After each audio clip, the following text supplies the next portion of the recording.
Hey friends, I thought for half a second I was going to brush my hair, so that's why it's down. But I've decided I'm just not because I don't feel like it. So it's going to go back up in a bun. And tonight I'm going to brush my hair.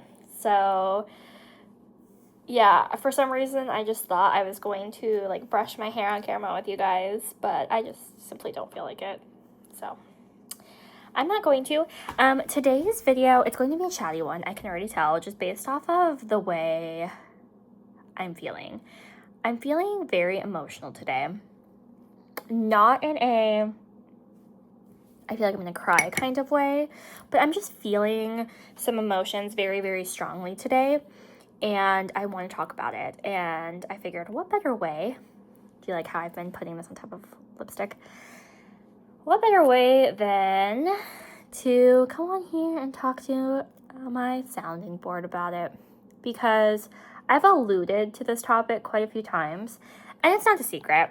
People have come out and asked me in Instagram DMs, and I've told them.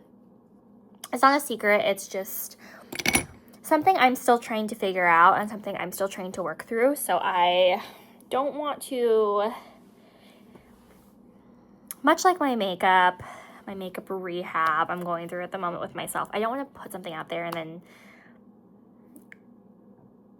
have a revelation and then need to backtrack like 10 steps. So I don't talk about it often, but today I feel compelled to talk about it. And it's highly personal. But I'm talking about it from my perspective and my experience. And I feel like there is a respectful way to talk about things where I'm keeping the focus on me and my experience without it coming across like I'm dogging the other people involved. So just know that there's two sides to every story. This is my experience, and perhaps they see it differently, and that's okay because I'm sure they are healing from the situation in their own way, in ways I don't and never will know about, and that's okay. But I'm talking about it strictly from my perspective, my point of view, and just handle with care. I think I'm going to label this video, please handle this with care, because it is a highly sensitive, highly emotional topic, and today I'm feeling emotional, so today we're talking about it. My eye look I'm keeping honestly pretty simple. I'm using singles today, so I'm using Plum Pataka, I'm using Star Sparkles, and I'm using this little Xenon single. So that's really what I'm planning on my eye look being today, just because I want to be able to not have to focus on blending a bunch. Honestly, I just want to focus on talking about what I want to talk about, which is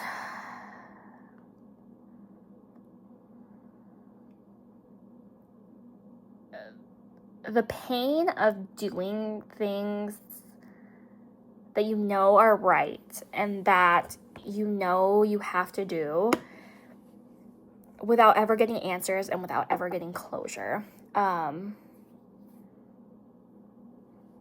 just gonna go. We're just gonna talk about it. And I'm already getting nervous because I don't want, this isn't a witch hunt. I'm not blaming anybody. I'm simply talking about, I've figured some things out about myself recently. So I am a stay-at-home wife. I am a stay-at-home mom, and that is my life dream. I am quite literally living my life dream. I get to be home with my kids every day. I get to see every milestone. I got to volunteer at my kids' school yesterday, and I even put in an application to be a long-term volunteer. So I was a mystery reader yesterday. I got to pick a book. I picked the book The Treasure of Pirate Frank, and I got to go in. And I gave 3 clues about myself before I got there. So I put that I love coffee, I love cheetah, and I love makeup. And I thought for sure my daughter was going to guess me because that's just so me. That's the most me thing I could have ever said.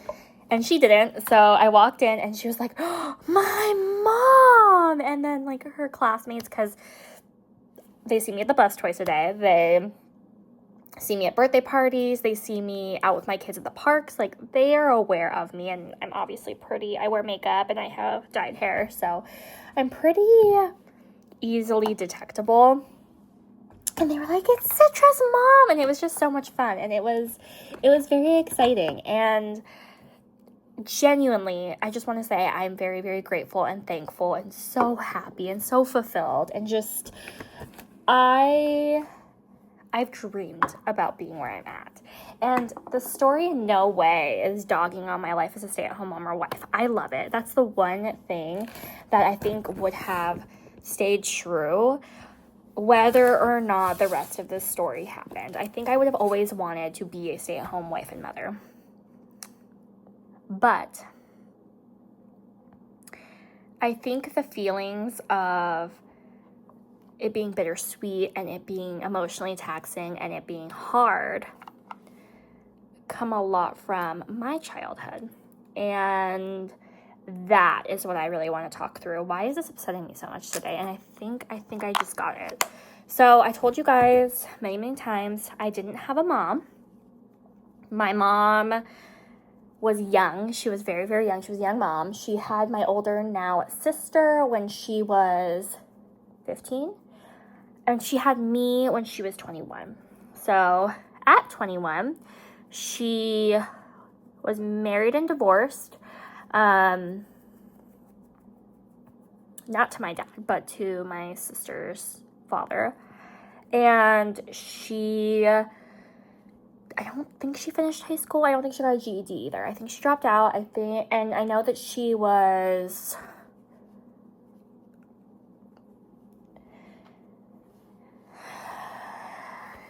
young and immature. She was very, very immature. And so she ran off to be with her husband, her second husband, her husband at the time, who was actually older than her father. So she was 21 and she married a man who was in his 50s, 60s at the time. And she had no interest in being a mom. My dad was in the Army. And so I was raised by my grandparents, and my dad lived there, but my dad was also, not only was he wasn't that young. He was young, but he wasn't like super, super young. My dad was I want to say he was 25. He might have been 26 when I was born. So he was older, but he didn't really want to be a dad. He never wanted to be a father, and he was still very much in a party phase. So he openly told me that my mom purposely got pregnant with me to trap him into staying with her, and he had to sabotage all of his hopes and dreams to raise me, which I don't want to say that he blamed me for ruining his life or whatever, but he definitely made it known that he did not want to be a father.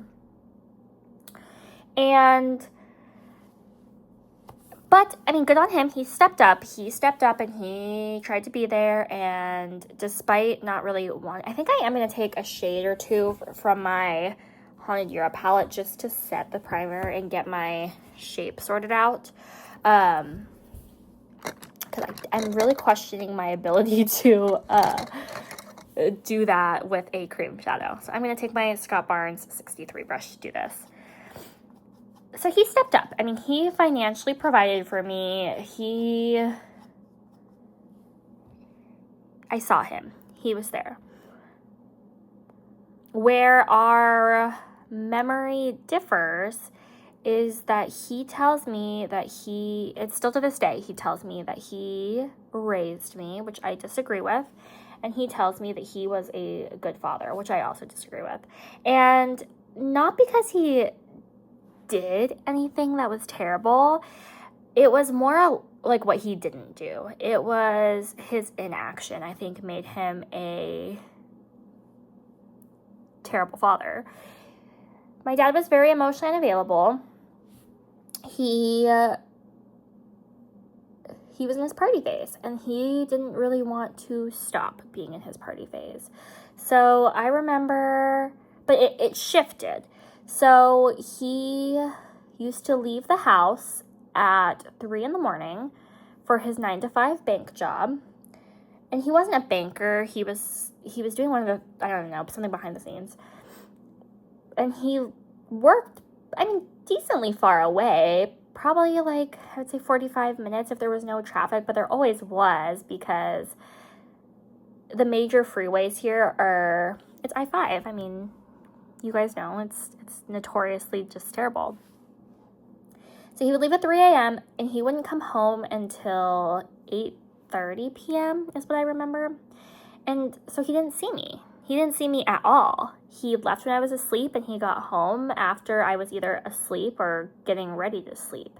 And then on the week, and this was by choice, because he didn't want to get stuck in traffic because that would be really stressful and just put a damper on his mood. So instead, he left before traffic and stayed and worked longer so that he would miss traffic coming home too. Which, you know, he took care of himself mentally. He did what he had to do, but as you guys can see, that doesn't really leave much room to raise a child.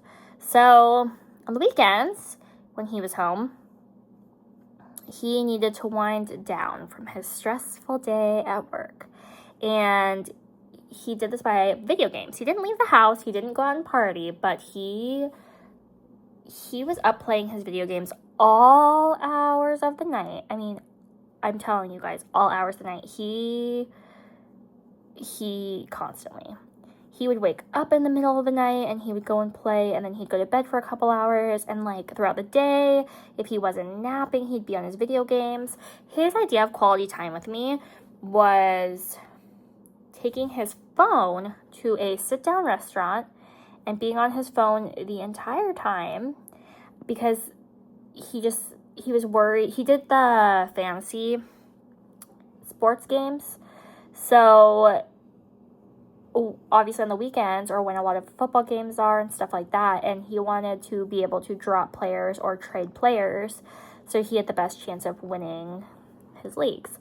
And so he likes to say that he was always there through everything, and he, you know, there's nothing he didn't do for me, and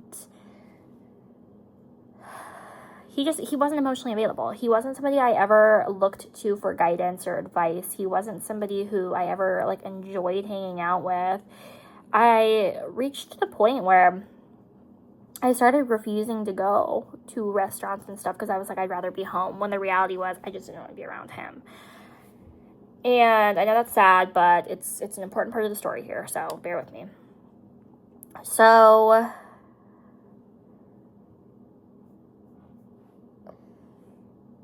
we didn't have a good relationship because he used me as a way to fulfill his life dreams. He often talked about mistakes that he made in his life.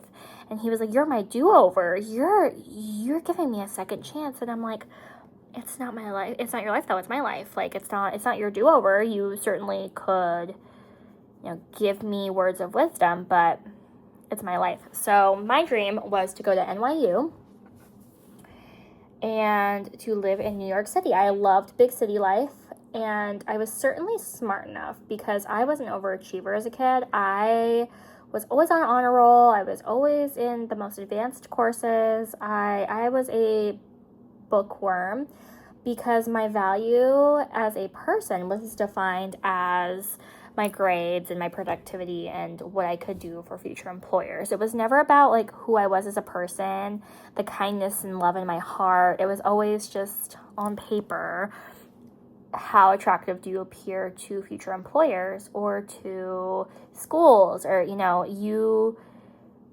do the hard work now, so when everybody's having fun and going to birthday parties and partying and whatever, you need to be home studying because it's going to open up so many doors for you. So I got into NYU and I was so excited. And my dad at no point ever told me congratulations, never told me he was proud of me. And NYU, it's not Ivy League, but it's not an easy school to get into. It is a difficult school to get into. And so that was actually a huge accomplishment. He actually told me he was upset. He's like, "I wish you didn't get in." And I was like, what? Because for my whole high school experience and middle school, when I was preparing to apply and go, I actually applied early decision, which is binding. So other schools tend to honor your early decision acceptance, and they won't send you basically you're not supposed to be allowed to change your mind. If you get accepted under early decision, you're supposed to go to your early decision school, basically. And he never said thank you. He never said congratulations. He never said he was proud of me. It was just, I wish you didn't get in. And I'm like, because he wanted me to go to the University of Washington, just like him. And I didn't want to. I didn't want to be that close to him. I didn't want my college experience to be ruined by having him too close to me, because then he would come try to visit me every weekend, which he did.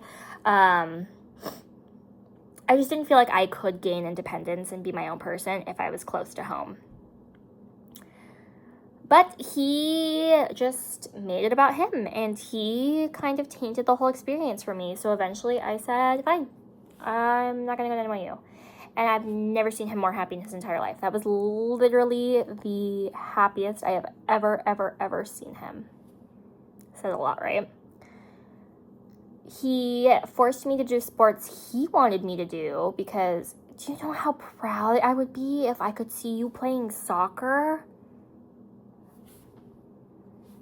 But when I wanted to do dance, he didn't support that, because it was the same day as soccer practice, and he wanted me to play soccer. So, of course, that's what I had to do, because it's all about making him proud, right? It's not about doing what fulfills me and makes me happy. It's about what he would be proud to see me doing. So there was a point when I actually got my bachelor's when I was 20. So I got my bachelor's very early, and he was so proud of me, because wow, like, not many people can say they got their bachelor's when they were 20 years old. That's so impressive. And things started to get better, because I was working in Seattle but not living in Seattle, and so between commuting and working, I was gone from, like, I want to say I took the 6 o'clock ferry, so I left my house probably at like 5 a.m. and I didn't get home until like almost midnight every day. So I was never home, and I was making money because it was commission based and I'm a good salesperson, and I was living the dream, and he's just so proud of me, and wow, I'm really making something of myself. And then one day we were driving in the car, and I don't remember where we were going, but I remember him just like being very quiet. And that wasn't unusual, because we didn't really communicate. We weren't close at all. He was always like, this day we were driving in the car, he was like, why don't you love me?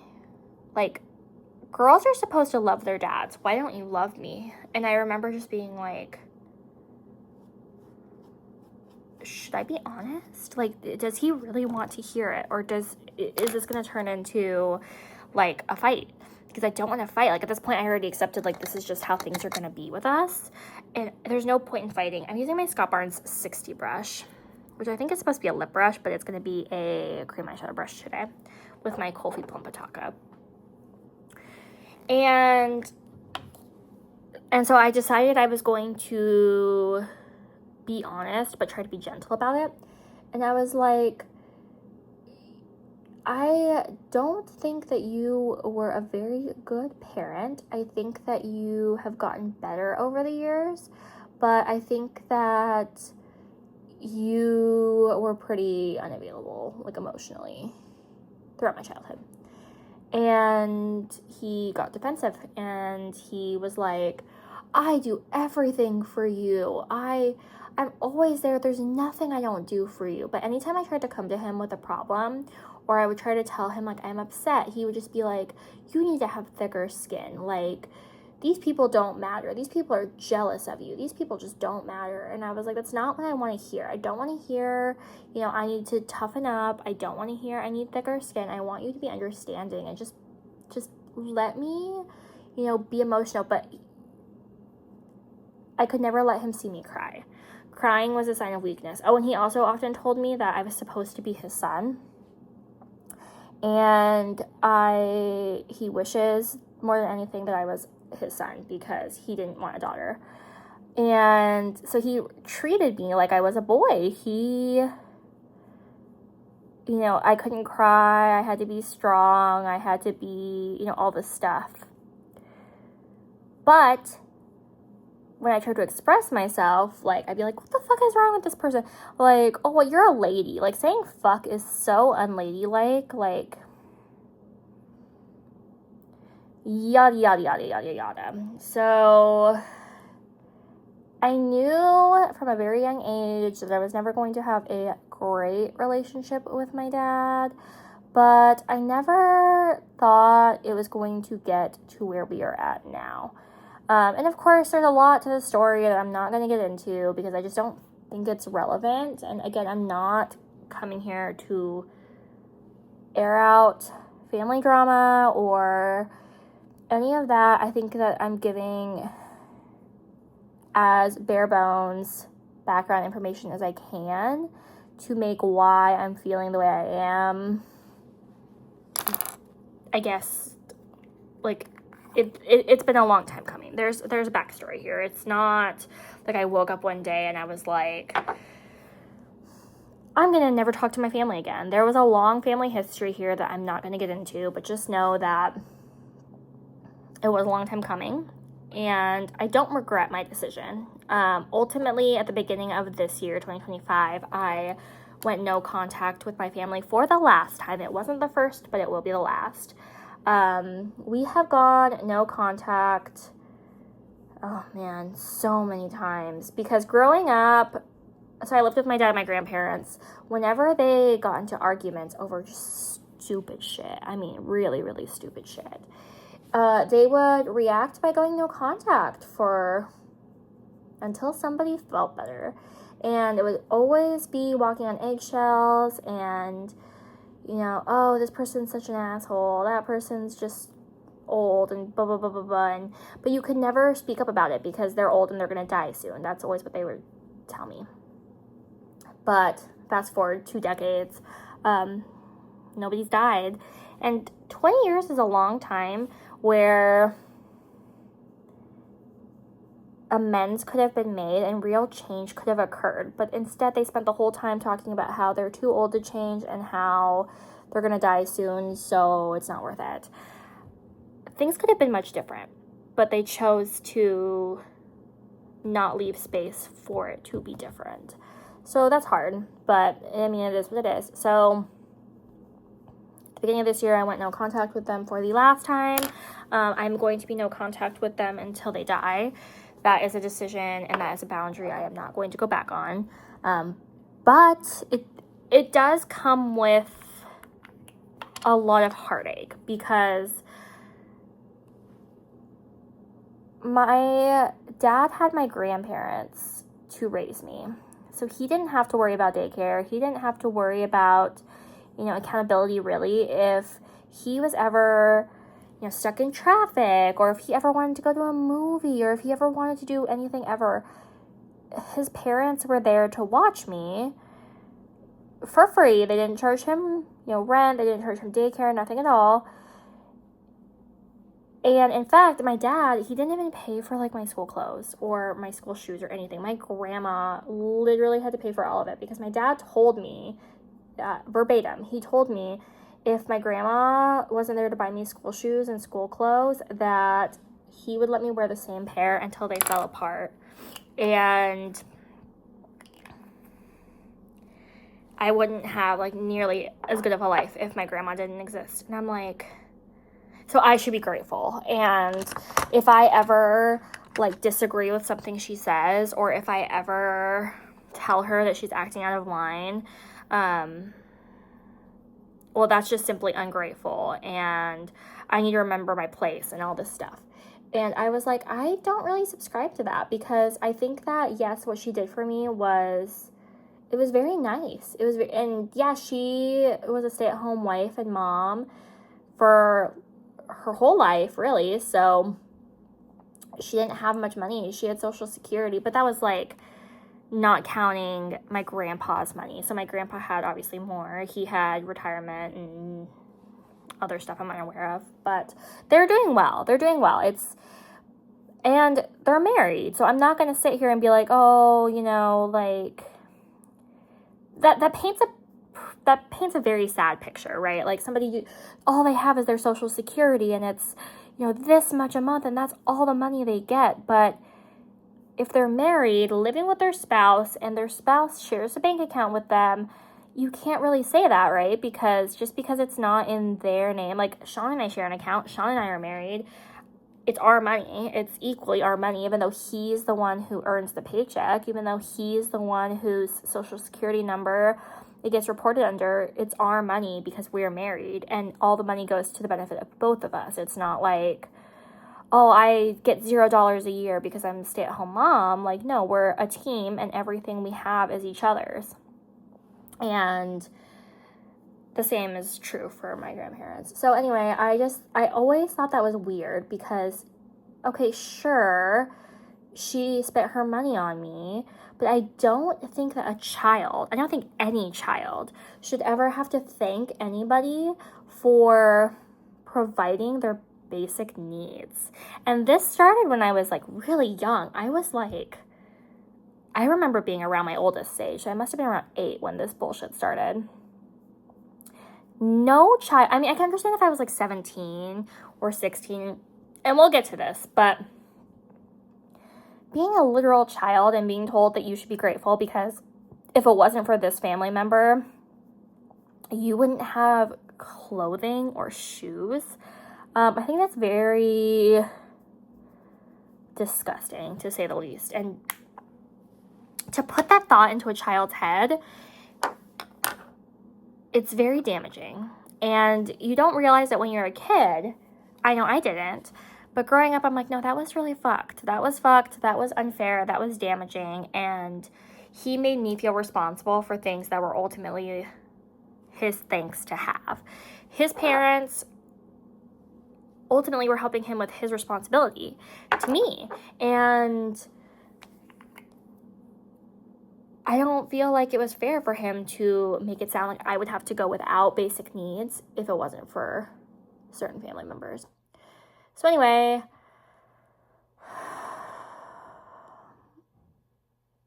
I never saw my dad cook or clean or do anything for anybody besides himself. It was always about him.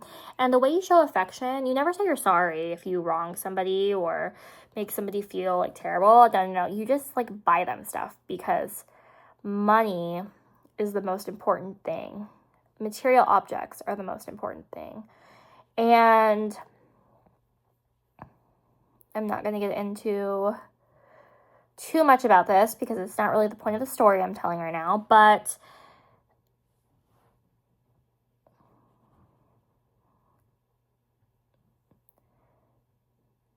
I'm just going to leave it at that. That's the important thing. Money is the only way you show affection. So I had to learn how to be a mother, a wife, and a woman all on my own because I didn't have a mom and I didn't have a parent to teach me these things. I really did have to learn it all on my own. And so I was talking to Sean about how, grateful I am I get to do this for the kids and how I'm like actually pretty anxious and nervous because what if I fuck it up? And they're like, well, why? And he told me, he's like, why is it so important? Like, I have a hard time when my kids are bored or when I don't have like a bunch of fun stuff planned on the weekend for them to do. It really upsets me. And then I start fixating on what can I do for my kids to give them a better weekend. And he's like, it's good for kids to be bored sometimes so that they can, have creative play and yeah.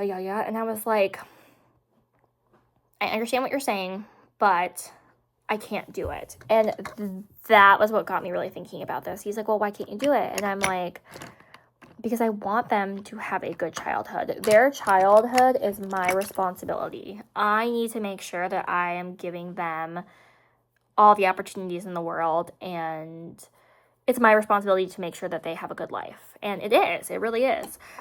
But I didn't have a dad that cared about that. So why is it so important to me? It's important to me because seeing my daughter's face when I was at her school yesterday as the mystery reader, like, she was so excited Like, and I wish as a kid I had family that could have done that. I would have loved to have my people there as the mystery reader. Oh, my baby's awake. She's in her bed, don't worry. She is in her bed, she's well taken care of. She's in a secure area, she's in her bed.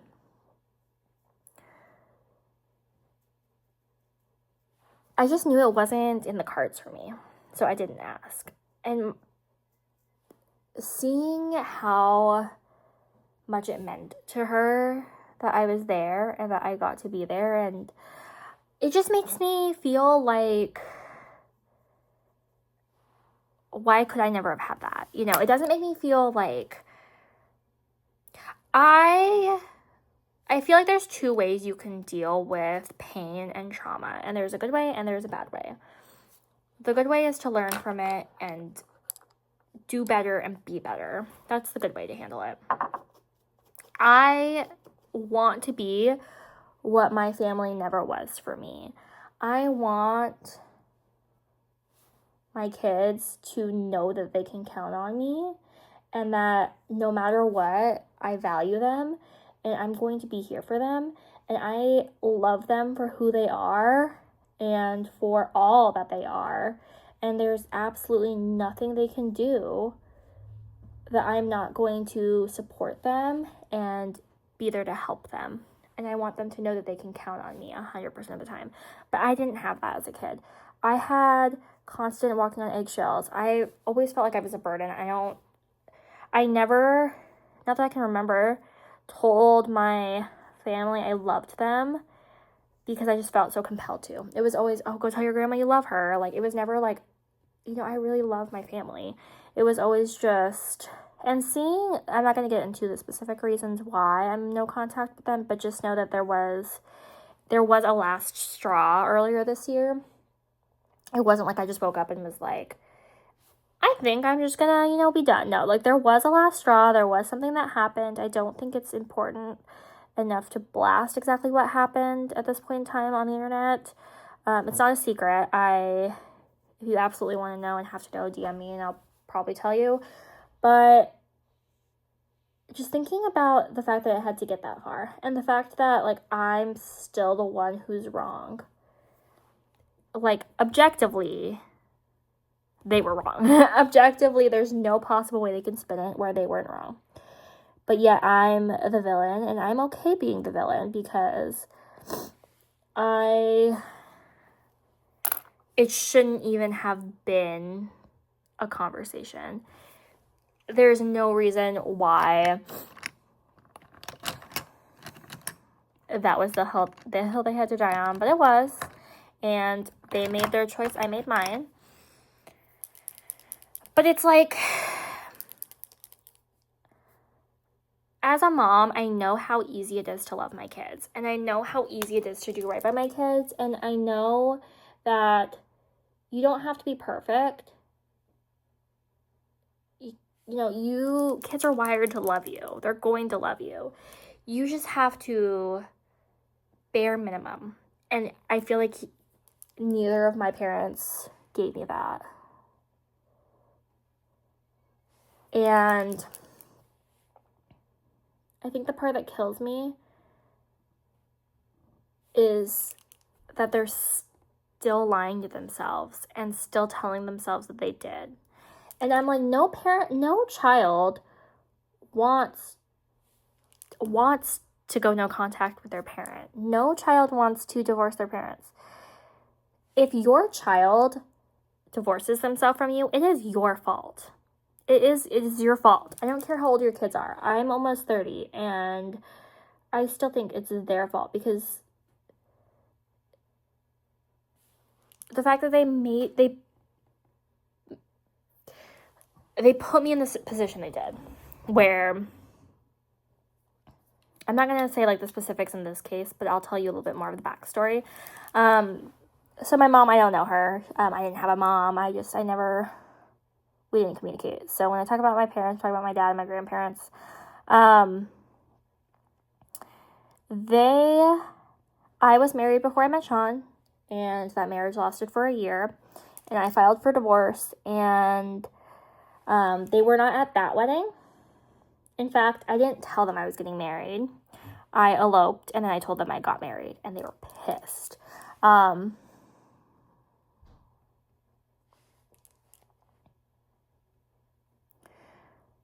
And again, they made it about them because they wanted like a big wedding for me, and they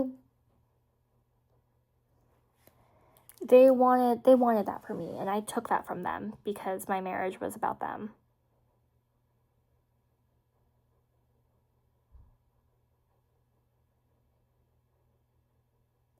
I hear a very suspicious sound. Let me go check on that real quick. I'm not even gonna bother pausing you guys. I'm just gonna be right back.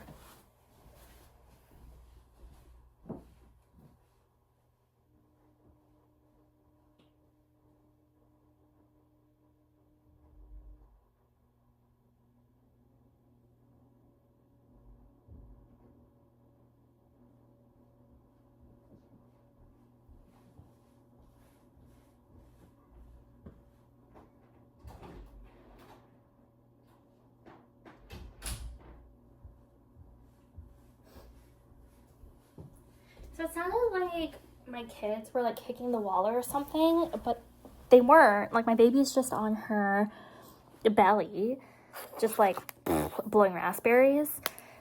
And then I thought, okay, well maybe I got the mail, but the mail's not here. The mail's not supposed to be here yet. So, I'm not really sure. Maybe my neighbors are doing something I'm unaware of.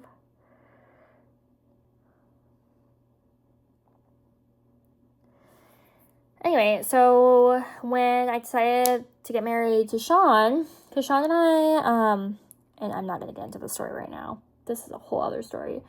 But we were living together for over a year before we got married. And we were engaged and we wanted to get married. We just had to wait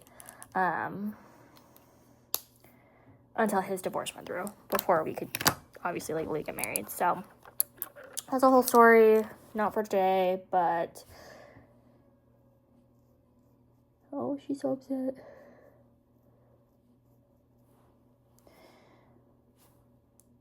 So we didn't really like get to plan like the date or anything. It was just as soon as we're able to get married, we're gonna get married because we already knew we wanted to get married. We just had to wait. And the divorce kept getting pushed back and back and back, and so we were just like, fuck it, like whenever we can get married, we're gonna get married because we already know we want to get married. It's just a matter of like when, not if. So when we applied for our marriage license finally, and we were gonna elope because I got married by Elvis. If you guys didn't know that, we got married by Elvis. I called my dad and I was like, hey, I'm getting married on Saturday. Do you want to come? And he was like, nope. Because he determined that he didn't like Sean and wanted me to choose between Sean and them. And the reason he didn't like Sean is because they determined that Sean was Republican, which Sean's a socialist. Sean is definitely not Republican. And they determined that Sean was racist, which he's not. The reason that they said he was racist is because they think in their culture that just because somebody's older means you have to respect them. And respect means bowing down to their every command and wish. So when we went to their house for Christmas one year, it was actually the day after Christmas because we wanted to have Christmas, just us, like us and the kids. We didn't want to go to a big old family thing.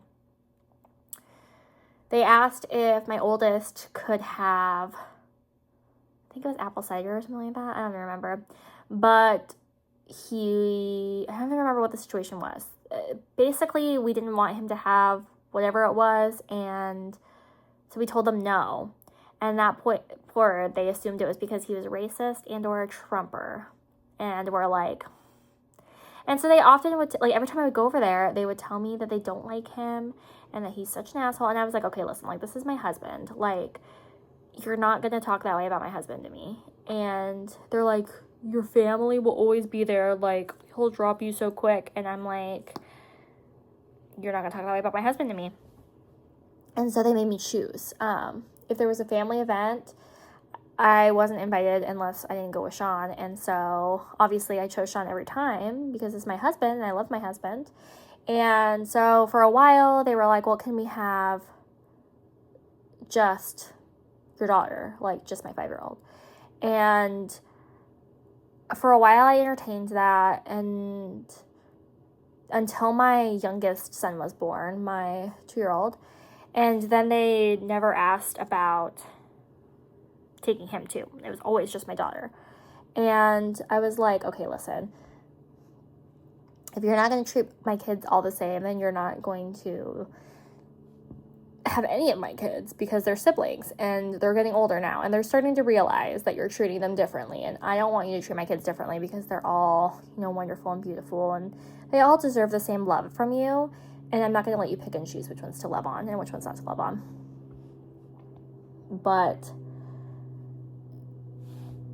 it's painful because I see how easy it is, how little I was actually asking from them. I was asking for bare minimum. And I was always made to feel like I was asking for too much, or that my expectations were just unreasonable. And I wasn't expecting me from them. I wasn't expecting them to go over the top. I wasn't expecting them to do the stuff that I do. But I was expecting a little bit. I was expecting... But they think they were good parents, and that's what kills me. Well, look at you, you're so successful, so we were good parents. And I was like, no, that was because of me. That wasn't because of you. You don't even know what classes I take. I was talking to my dad before I went no contact earlier this year, and he's like, look at your daughter's hair. It's so beautiful. There's blonde, highlights in the front. And I was like, yes, she has my natural hair color. And he's like, no, your hair wasn't blonde. And I was like, she has my natural hair. I know you've seen my hair purple for a couple of years now, but I rest assured that she has my natural hair. No, I know your natural hair. I'm like, okay, you know my natural hair more than I do. Just stuff like that. And it's hard because I see how little I asked of them, and I see how I do way more because I want to, not because I'm asked. And I've gone to therapy. I've done the work. I've gotten over it, mostly. There's always going to be a little bit of pain, I think, because, that was my life. That was the hand I was dealt. But I don't cry about it anymore. I don't, agonize about the decision to go no contact. What got me going, a few months ago, is I was watching something on YouTube. I don't even remember what it was, but I was watching something, and I think it was a hospice nurse talking about the parts she hates the most about her job. This sounds right now that I'm saying it. And she was like, I hate when I have to, no contact kids, because it's never fun. And so she called a son who was the only child of this man that was in her facility, and he wanted her to tell the son that he was dying and to extend an invitation for him to come, say goodbyes or whatever. And the son ultimately decided not to, and the father got really upset and was like, did you tell him I was dying? And she's like, yes, I did. And he's like, did you tell him he had to come? And she's like, no, I'm not going to do that, because it's not my decision, it's his decision, and I'm going to extend the invitation, but I'm not going to force him. And so for a while that really had me messed up, because I was like, at some point, my grandparents are old. They're I think they're almost 90, if they're not 90 now. They're almost 90. My dad is almost 60, I want to say. The time is going to come probably very soon where I'm either going to see something in the newspaper, or I'm going to see something online, or somebody's going to tell me that one or all of them passed. And I'm like, it's hard for me because I'm spending their last few years no contact with them. And there is a pain that comes with that, because, these are the people that raised me. This was my family, and they did do a lot for me, but they aren't the same people anymore. And I think that's what I have to remind myself. And I've talked to my therapist about this. I've talked to Sean about this. I've talked to other people about this. The people I loved, they just simply don't exist anymore. Like, they're physically alive, but they're not the same people that I loved. They're not the same people that raised me. And the people that they are, I don't have those feelings for. I don't have feelings of love for the people that they are. I don't have respect for the people that they are. And that's just really hard. That's a hard thing, because I know I'm going to be sad, you know, when I at some point see that they did pass. I'm going to be sad about it. I'm going to cry, I'm sure. I'm going to, you know, have a lot of emotions, but at the end of the day, I didn't just wake up one day and decide to go no contact. And even after making the decision to go no contact, they have continued to try to do the same narcissistic stuff that they've done my whole life. And it simply just doesn't affect me anymore, because I finally have a family. I have a husband and I have kids that, you know, we're raising. I see the analogy a lot these days about, I was a bedroom kid raising living room kids, and it's so true. Like, I never wanted to be out in my living room. I always wanted to be in my room by myself. I wanted to spend as little time talking to my family as possible. So much stuff that even on holidays, like, because on Christmas and Thanksgiving, our extended family would come over too. I would come out just to eat, and then they would all scatter and do their own things. So my grandparents would go take a nap in their rooms. My uncles would watch football. My cousin and I would, you know, play video games or otherwise do our own thing, but we didn't really spend time together as a family. And so I always thought it was interesting when Sean would tell me that him and his family would actually, like, stay in the living room together and talk, because I'm like, I just can't imagine wanting that.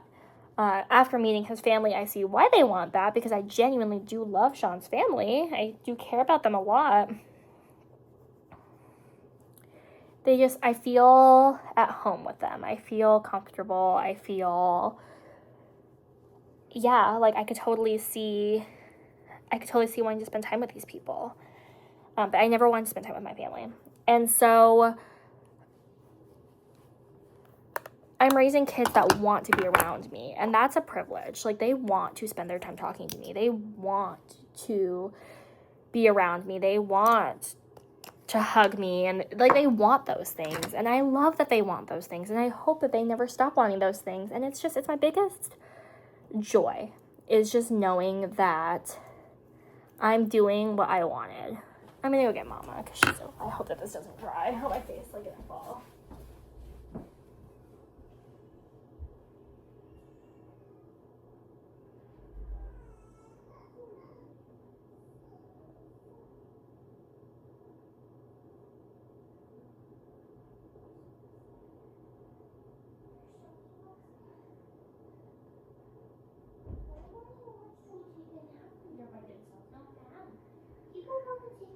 On Mommy's chest. Yes, Mama's room. Hi, everybody. I woke up and I was alone. Okay. Mommy's almost done. Mommy just needs to do blush, but you're right here next to Mommy. Just meow. You see what I mean? Like, yeah, they want to be around me. They love Mama. It's that simple. Like, and I guess it just got me feeling. It got me feeling all the feels. I'm healing my inner child, because I'm just so there for my kids. But then there's the inner child that isn't healed and probably won't be healed for a really long time, simply because of the hand I was dealt. And people just not being sorry, and they're never going to be sorry, and that's hard. But I'm very proud of myself for doing the hard work, and for, like, they wanted me to distrust my husband, and you guys know that there's nobody in this world who I can rely on or count on more than Sean. He will stop the whole world for us. He loves us in a way that they aren't capable of loving. And I never once entertained that. I never once allowed myself to distrust him. I never allowed them to get in my head. My Scott Barnes 67 brush in my Hourglass Trio. And now, the homemaker I am now, you would think that I was raised by a mom or a very involved family, because I'm learning how to cook. I'm cleaning more than I've ever seen anybody clean. I'm doing yard work. I mean, I'm doing things that I never, ever, ever was shown. And it's because I want to. Like, I called Sean and I was like, can you teach me how to weed? Like, over the phone, you know, so I can weed while you're at... And I mean, like, literally pull weeds out of the ground, not anything like that. But because I want to.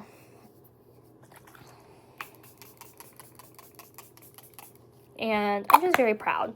I'm very proud. I'm really here doing the damn thing. And I think it's always going to hurt to some extent. I think there is always going to be some level of pain there. Using my Scott Barnes highlighter brush.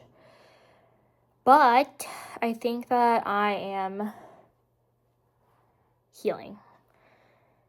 And I think that I'm finally at a place where I'm internalizing that it was never really about me. It was always about them. And it's one thing to know that, and it's another thing, I think, to accept that. Like, somebody has to break the pattern of behavior in a family. And it was me. I had to break it. It had to end with me. And the rest of them don't have kids. I have more kids than all of them combined. And I want my kids. It wasn't like, oh, well, it's just the next thing you do. You just get married and have kids. Like, I wanted my kids, and I want more kids. And I want to raise them to be happy and healthy, and I want them to not have trauma to recover from. I want them really just to be here so that I can experience life with them, and I want them to have a good, happy life that they don't have to recover from. So, all that to say, it's really, really hard and really unfortunate when you're dealt a shitty hand. Nobody wants to be dealt a shitty hand. But I am so proud of the family that came from me. My kids are loved. My kids have such a high sense of esteem, self-esteem. This is Colfi Rosewood, I want to say is what this is called.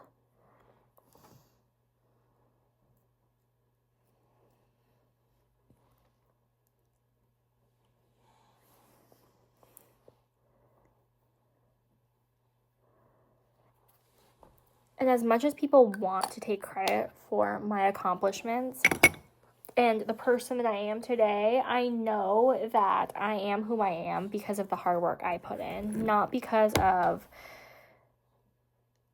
anybody else, truly because of the hard work I put in. And I'm not going to let anybody take credit for the hard work that I put in. I'm not who I am because they afforded me opportunity to be. I am who I am because I did the hard work, because I had the dreams, because I listened to what they said and then actively decided not to continue the cycle. I am who I am because I love my children, and there's so much love that I had to suppress for my whole life, and so much emotion and just so much feeling that I'm not going to silence anymore, because I want to normalize it. I want to normalize the struggle. I want to normalize the progress. I want people to know that just because things are hard or just because things are heavy means that it's wrong. It's a very heavy thing. I feel these emotions very, very often. I am in no way 100% healed, 100% better. I'm in no way, unfazed by it. And I do often go back and forth with, am I making the right choice? Like, if I got sent a death notice tomorrow, would I be 100% at peace with that? No. But I know that no contact is better than staying. Removing myself and my children from them and all that they are not only allows me the space to heal, but ensures that they never have to. So it's not easy and it does hurt. And you know what? It's okay, because the hurt from the distance and the space is a lot better than the hurt of having to grow up wondering why you weren't good enough and why that was the hand you were dealt. That was heavy. That was a lot. I appreciate you guys listening, but I look at them and I have real life hard eyes. My children are so happy. They're so healthy. They're so smart. They're so ambitious. They're so kind. They're so empathetic. They are amazing, amazing kids. And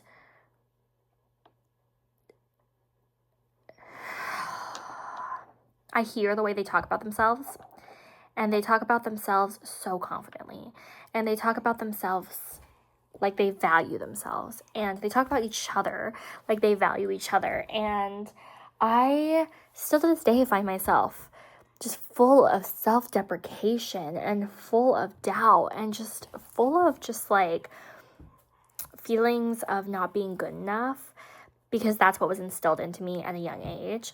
But I am enough. I am enough for me. I am enough for Sean. I'm enough for my kids. I am enough of a wife and a mom, and I'm enough of all the right things. And maybe I wasn't like 3 years ago. Maybe I had to learn all those things because nobody ever taught me how to cook. Nobody ever taught me how to clean. Nobody taught me how to wash my own hair. Like, I didn't know you were supposed to shampoo your hair twice. I didn't know that. I thought you just like shampooed it and there you go. Even now, you guys know I don't brush my hair like every day. I brush my hair every 2 days. But my kids always have brushed hair. They always have brushed teeth. I'm doing things for them the right way. I'm just learning how to take care of myself. And I don't want that for them. I want them to take care of themselves and value themselves and brush their hair every day and condition their hair every day. And as a result of that, I want it to come naturally for them when they're an adult and they have a family and they want to brush their own hair. I want them to have those skills and not have to learn. Because luckily for me, Sean was loving and patient and wanted to help, and genuinely his heart was in the right place. But I know that it could have easily been the other way. It could have been, somebody taking advantage of me not knowing. And in a lot of ways, my first husband did. And I don't want that for them. So here's my look. I used those singles that I talked about, are a majority of it, with a couple shades from Haunted Europe, which is my Battleship palette. So I'm glad I got some use out of it. But that was heavy. That was hard. I appreciate you guys listening. I'm very, very real with you guys. Again, I am not trying to shit talk my biological family in any way. I am just trying to simply say this is why I am the way I am. These are the feelings I have. These are the thoughts I have. And they're real and they're raw. And you know what? This is real life. And we all like makeup. We're all here for makeup, which is why I gave you some entertainment. But there is real pain there, and there's real human emotion. And I'm not going to sit here and pretend like I never have these thoughts, even though most of the time it doesn't feel as heavy and it doesn't feel as hard. And I don't need to talk about it for a whole hour to feel like I can go along the rest of my day. But today I did feel that way. And I just want to say thank you. Thank you guys for letting me get all of that out. I feel like I can finally go back to mopping my floor and not feeling all like pent up. But I will catch you guys same time, same place tomorrow, hopefully with a lighter topic. And until then, enjoy the rest of your day. Bye.